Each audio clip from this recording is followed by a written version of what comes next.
ప్రధానమంత్రి ఆవాస్ యోజన 2.0 పథకంలో భాగంగా నెల్లూరు నగరపాలక సంస్థ పరిధిలో నిర్మించిన టిడ్కో గృహాల మంజూరుకు అర్హులైన ప్రజలందరూ దరఖాస్తు చేసుకుని అవకాశాన్ని సద్వినియోగం చేసుకోవాలని కమిషనర్ వైవో నందన్ సూచించారు. ప్రజా సమస్యల పరిష్కార వేదికను కార్యాలయంలోని కమాండ్ కంట్రోల్ సెంటర్ విభాగంలో సోమవారం నిర్వహించారు. కమిషనర్ వైవో నందన్ పాల్గొని అర్జీదారుల నుంచి వినతి పత్రాలను అందుకున్నారు. ఈ సందర్భంగా కమిషనర్ మాట్లాడుతూ స్థానిక సచివాలయాన్ని సందర్శించి అమ్యూనిటీస్ కార్యదర్శి ద్వారా అర్హత పరిశీలించుకొని దరఖాస్తుకు అవసరమైన పూర్తి వివరాలను పొందాలని సూచించారు. నగరపాలక సంస్థ కార్యాలయంలో ప్రజా విజ్ఞప్తుల సందర్భంగా ఇప్పటివరకు 46 ఫిర్యాదులు వివిధ అంశాలపై ఇవ్వడం జరిగింది. అందులో హౌసింగ్ సెక్షన్ సంబంధించి, అదేవిధంగా టౌన్ ప్లానింగ్, రెవెన్యూ, ఇంజనీరింగ్ సంబంధించి వివిధ సమస్యలపైన ప్రజలు విజ్ఞప్తులు సమర్పించడం జరిగింది.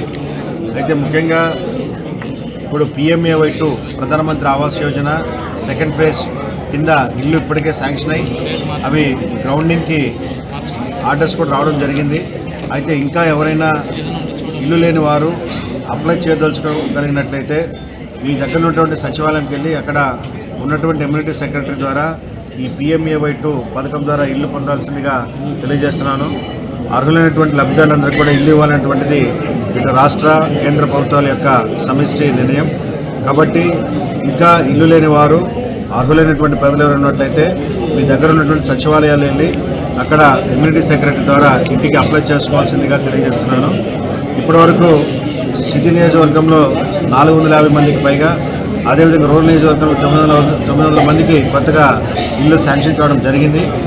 ప్రజలు ఈ విషయాన్ని కూడా గమనించగలరని చెప్పి ఈ సందర్భంగా తెలియజేస్తూ, అదేవిధంగా టిడ్కోలను కూడా త్వరలో పూర్తి చేసి అవి కూడా సంబంధిత లబ్ధిదారులు కూడా అందజేస్తామని చెప్తున్నాము.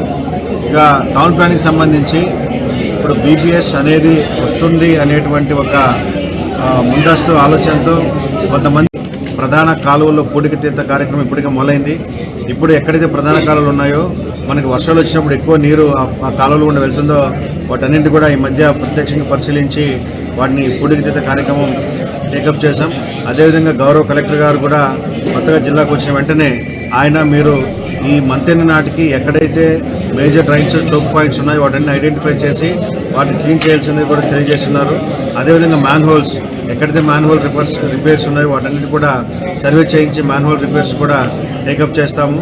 అదేవిధంగా వర్షాలను దృష్టిలో పెట్టుకుని ప్రజలు కూడా జాగ్రత్తగా అప్రమత్తంగా ఉంటూ ఎక్కడైనా లోతట్టు ప్రాంతాలు కానీ ఎక్కడైనా మీకు ప్రతి సంవత్సరం వర్షాలు వచ్చినప్పుడు వరదకు గురయ్యేటువంటి ప్రాంతాలు లేదా ముంపుకు గురయ్యేటువంటి రోడ్లు కాలువలు ఏమైనా ఉన్నట్లయితే అవి కూడా మా దృష్టికి తీసుకొచ్చినట్లయితే వెంటనే వాటిని పరిశీలించి తగు చర్యలు తీసుకొని ప్రజలకు ఎటువంటి ఇబ్బంది లేకుండా చేస్తామని చెప్పి ఈరోజు కూడా ముత్తురాజు వారి వీధిని సందర్శించడం జరిగింది.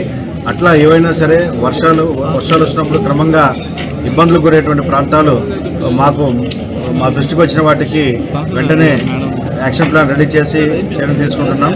ప్రజలు కూడా మీ వైపు నుంచి ఎక్కడైనా ఇబ్బందులు ఉన్నట్లయితే మా దృష్టికి తీసుకోవాల్సిందిగా ఈ సందర్భంగా తెలియజేస్తున్నాను. దృష్టిలో పెట్టుకొని ప్రతి చోట మనము మార్నింగ్ స్ప్రేయింగ్ యాక్టివిటీ, మార్నింగ్ అంతా కూడా స్ప్రేయింగ్ యాక్టివిటీ, బ్లీచింగ్, స్ప్రింక్లింగ్ చేస్తున్నాము. ఈవినింగ్ టైమ్స్లో ఫాగింగ్ కూడా చేస్తున్నాము. గతంలో ఎప్పుడు లేని విధంగా ప్రతిరోజు ప్రతి వార్డులో ఏదో ఒక చోట ఈ ఫాగింగ్ యాక్టివిటీ, స్ప్రేయింగ్ యాక్టివిటీ జరుగుతుంది. దీనికి మలేరియా టీంను ఒకటి ఎస్టాబ్లిష్ చేసి మలేరియా టీంకి సపరేట్ టీం ద్వారా మనం ప్రతిరోజు స్ప్రేయింగ్ అండ్ ఫాగింగ్ యాక్టివిటీని చేస్తున్నామని చెప్పి ప్రజలు కూడా ఎక్కడైనా మీకు ఏమైనా ఇబ్బందులు ఉన్నట్లయితే ఈ ఫాగింగ్ మలేరియా టీంకి చెప్పినట్లయితే అక్కడ స్ప్రేయింగ్, ఫాగింగ్ యాక్టివిటీ కూడా టేకప్ చేస్తారని చెప్పి కూడా తెలియజేస్తున్నాను.